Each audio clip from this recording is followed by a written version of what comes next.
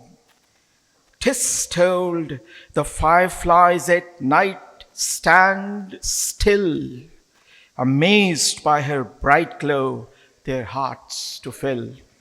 Thank you.